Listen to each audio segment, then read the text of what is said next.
പറഞ്ഞതുപോലെ ഇതെന്റെ സുഹൃത്തത് തന്നെയാവാം. പക്ഷേ എന്റെ സ്നേഹം അതിനി മനസ്സിലാക്കാതെ പോകരുത്. മനസ്സിലാവുന്നുണ്ടാശി. നിന്നെ സ്നേഹിക്കുന്ന എന്റെ ഈ മനസ്സുകൊണ്ട് എനിക്ക് ഒരിക്കലും വേറൊരാളെ സ്നേഹിക്കാൻ കഴിയില്ല. അതാ നീയൊന്നും മനസ്സിലാക്കോ? അതൊക്കെ എനിക്കറിയാം ഫാത്തി, നിനക്കതിന് പറ്റില്ല.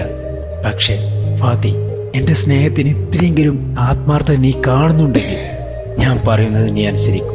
എന്റെ വാപ്പച്ചിനെയും ഉമ്മച്ചിനെയും ഞാൻ പൊന്നുപോലെ നോക്കിക്കോളാം. നിനക്ക് ഈ ജോലി വേണ്ട. മതി ആശി, ഈ സംസാരം നമുക്ക് ഇവിടെ വെച്ച് നിർത്താം. എനിക്ക് കൂടുതലൊന്നും നിന്നോട് പറയാനില്ല. നീ എന്നെ മനസ്സിലാക്കുന്നു അന്ന് നമ്മുടെ കല്യാണം, അന്നേ ഇനി അത് നടക്കുള്ളൂ. അതുവരെ ഞാൻ കാത്തിരുന്നോളാം. ഓക്കെ, ഞാൻ പോവാ. ബൈ. ഫാത്തി പ്ലീസ്, ഫാത്തി ഒന്ന് നിക്ക്, ഞാൻ പറയട്ടെ. വേണ്ട, എനിക്കൊന്നും കേൾക്കണ്ട ആശി. പറഞ്ഞു മടുത്ത കാര്യം ഇത്. നീ നന്നാവില്ല.